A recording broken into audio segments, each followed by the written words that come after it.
Hello, everyone, and welcome to the Big Five Asks interview series. My name is Sarah Meredith, and on behalf of the Big Five, I'm delighted to sit with experts from across the construction value chain to explore a number of topics related to the construction industry and how they're impacted by the current global situation. Today, I'm delighted to welcome Saeed Abbar, Managing Director of AESG. Welcome, Saeed, and thank you for joining us today to talk a little bit about sustainability in the built environment and how this has been affected by the COVID-19 pandemic. Thank you, Sarah. It's a pleasure to join you. Great. Well, I think we can get started. As work structures shifted almost overnight to support work from home for millions, perhaps billions of people around the world, what do you think this means for commercial workplaces of the future? Is home working now going to be part of the new normal? And how do you see this affecting not just the requirements for office design, but also the implications on things such as sustainable design, urban planning, etc.? It's a very interesting question. I think we've definitely seen things overnight, catapult into a very sort of different working arrangement. I think I wouldn't say sort of a drastic shift. I think it's a trend that's been emerging gradually over recent years, but has now effectively been accelerated, of sort of the more flexible work arrangements, the role of the office evolving, from its traditional place of where everything got done, to becoming more a place where connections are made and brainstorming happens and mission setting takes place, less so about execution. So I think there is always still going to be a very important role for the office. I don't think, even for people's, health and well-being, there is going to be a need that there is a place of work. I think, but it is going to definitely evolve, as I say. I think what we've seen from this pandemic and this arrangement is actually the engineering sector has actually done very well with the work from home setup. It's been a sector that has been able to be very productive in a work from home setting. There are definitely things that are probably happening more effectively in that environment. Less time being wasted, going to meetings, commuting. People can be a lot more focused. So I think we've definitely seen some positives. But then there's also drawbacks. I think there are. Even especially in our sector, there is a need for collaboration, for teams to sit around a drawing board and figure out solutions together, which you can do to an extent virtually, but maybe not as effective face to face. So the way I see it is, I think the role of the office will become a lot more about that collaboration, mission setting, teamwork, building those human connections with your colleagues. And there probably will be more of the sort of execution element perhaps taking place at home. The interesting part, I think, will be how that sort of has an impact on sort of cities and CBDs. And I think it will differ in various parts of the world. I think in Dubai, I don't think it will be quite as drastic, because you do have places of work close to sort of places of affordable residential accommodation. But in other parts of the world, that's London, for example, New York City, there's a real affordability issue about living in the centre, and most people have 3 hours of commute time every day. That creates a much larger lifestyle shift if people no longer have to be sort of commuting 3 hours, able to live somewhere more comfortably, in a more affordable area. And I could see that it could kind of get the emergence of sort of almost suburban mini cities coming to the fore, and so the role of kind of CBDs and big cities may have to sort of reinvent itself over years. So I think it'll be very interesting shifts, but and you'd hope that a lot of the positives that have come out of the sort of work from home arrangements are carried forward. I mean, I think I mentioned at the start of this call, it seems mad that 6 months ago, quite often we'd travel halfway around the world for a 1 hour meeting and then travel back. Hugely inefficient use of time and terrible for our own health as well, sitting on a plane all that time. So you'd hope that a lot of these positives will come forward.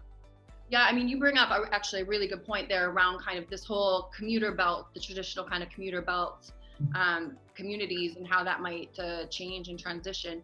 And also, I mean, the carbon emissions from air travel and all of the rest of it, I think that this has really brought sustainability, environmental impact to like the public consciousness a little more than maybe it was even 6 months ago, as you mentioned. Kind of translating that back into the construction industry specifically. I mean, do you see that perhaps with this kind of new focus on or more better awareness of environmental principles, that this could be actually a really good opportunity for developers or contractors to start prioritizing sustainable building, things like energy efficiency, and maybe even taking it a step further? We talked about kind of health and well-being, the well building standards into projects, and maybe in fact the pandemic could actually be, accelerating positive changes, perhaps even within the built environment industry. Yeah, absolutely. I mean, I think it's definitely almost created a pause and a time to sort of stop, reflect of how things, and the term build back better. That's really how we should be approaching this. And the way I look at it is that we're grappling with a number of crises in the sector, which they are all intrinsically linked, and we have to sort of address them as a whole, as opposed to sort of, right, we've got a sustainability crisis we need to handle, we've got a health crisis we need to handle. I think we need to look at the industry holistically and, break it down and rebuild it in a better form. We've got a productivity crisis in the sector. It's sort of widely documented that construction has been the most inefficient, sector in terms of adopting new technologies, productivity gains. We very much do things the same way we did them 100 years ago. We haven't actually benefited from that productivity gain, which ultimately is costs that get passed on to clients, which they're not willing to sort of absorb going forward. We also have sort of almost a business crisis going on in construction. We've seen a lot of big players. There's been bankruptcies, fairly high profile players sort of having to leave the industry. And the business model is not working effectively, and I think it comes down to that sort of productivity element as well. And then you've got obviously the environmental crisis. We know that we need to transition the building sector to, within the next 5 to 10 years, effectively to be building net zero carbon buildings, and we're a long way from that. So there's a big part there. And then the global health crisis. There's a lot of the reports coming out, this is prior to the coronavirus and COVID-19, that a lot of health issues are attributable to the environment that we sort of live, work, and play inside buildings. We spend 95% of our time in buildings, quite often breathing poor quality air, lots of dust, which is causing a number of diseases and the like. So taking all of these issues together, the business model of construction not working effectively, productivity, the environmental crisis, the health issue. I think now you take those, and then alongside this, you've got all of this sort of digital innovation and disruption going on, around the sector. Those sort of twin forces really kind of, to me, suggest that the industry is really ripe for a major transformation at the moment. I think this particular time in history that we're living through should be seen as an opportunity for us to let's rebuild this sector in a way that's going to be a lot more effective, basically. Yeah, I think, I hope that this is the way that it'll be approached. But of course, the reality is as well, whilst it might be an opportunity for people to kind of take a break and pause, as you said, and review and kind of rethink how they're approaching things. Equally, it's been, financially and economically a tough time, not just for construction and real estate, but, for many, many industries. If budgets are being cut back and there is, obviously a greater scrutiny over costs, for example, do you think that this is going to start to have maybe a negative knock-on effect in terms of, upfront investments, in terms of environmentally friendly products and sustainable design in the building phase? And if so, what would you say to anyone who's, looking at making some value engineering and perhaps scrutinizing the investments into the cost of going green and the ROI of going green? Yeah, it's an interesting point. I think we'll definitely see that in the short term. However, I'd say those entities and even individuals within the industry that are going to resist change, resist doing things better, not just from a sustainability perspective, but from embracing innovation, technology, productivity enhancements. Those are sort of resisting that change. I think we'll see that in the short term, but to me, all it's going to be is that they're just going to prolong their days of surviving and clinging on in the industry. We've got a lot of firms not doing very well in the sector, and I think their sort of approach is just right. Let's try and cut costs. Let's try and cut this, and let's cut innovation. Let's cut R&D. All it's going to do is just extend the life that they will stay in the industry, but they will eventually die out and disappear. And that to me is inevitable. Those that do sort of embrace new ways of doing things, the innovative approaches. Let's relook at how do we build, can we do things more productively? What is the role of digital design? What's the role of modular construction? Can we cut site time in half? These sort of fairly big drastic things, which obviously kind of goes hand in hand with the sort of sustainability needs. In 5-10 years time, those are going to be the ones surviving, and those that have resisted it and tried to just short-term cut costs, they may sort of cling on for a few more years, because I think that's all that they'll be able to do, but eventually the change will have to be there.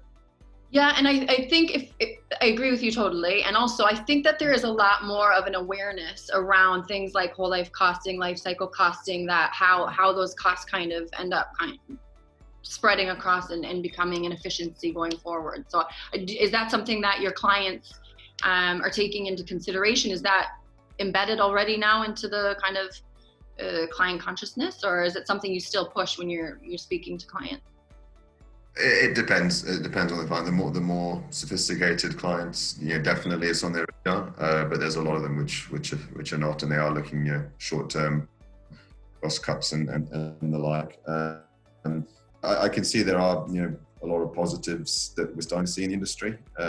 There's a lot of the digital players entering construction, whether that's them entering it directly. To compete with the traditional players, or also, them entering it as clients, the likes of, a lot of construction, the next 10 years is going to be the construction of data centers and for the data space. And what I've definitely seen with those types of clients, the Googles, the Microsofts of the world, they're almost bringing in sort of their approaches from the technology sector into construction, the way they do things. For example, one of the reasons we struggle so much with efficiency in construction is, any given project, you might have, 800 different parties working on it, all with kind of competing agendas. They've never met before, never worked together before. They come together for that project. They do learn things along the way and learn how to work together, and then the project ends and they completely disband. Mm-hmm. You see sort of the technology players in the data center space are looking more at that sort of long-term partnerships, building things, and working with those teams to get continuous improvement project to project, not cutting up the project into sort of 1,000 little pieces with 1,000 different firms working on it. So I think some of those trends are going to be quite positive, and you'd hope that the sort of approaches that are taken in that sort of technology, the sort of technology clients in construction actually filters through into sort of traditional real estate as well. So I think there are some interesting developments taking place there. Fabulous. Okay, well, I think then to close here, from a sustainability viewpoint, what would be the key messages you'd like to leave the audience with today, especially perhaps with the aim of trying to push sustainability a bit further up the C-suite agenda? Sure, yeah, I think, and again, this is sort of in line with what I've been saying, is I think now is really the time for transformation. We need to get to a point of net zero carbon buildings very, very quickly.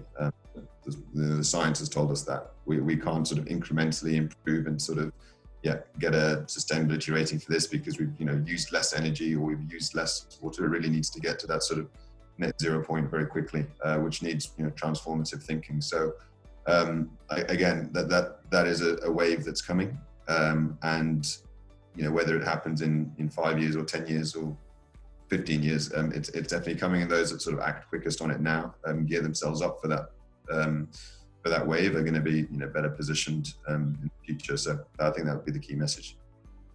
Fantastic. Well, thank you so much, Saeed, for joining us today. And thank you for being a part of this informative session.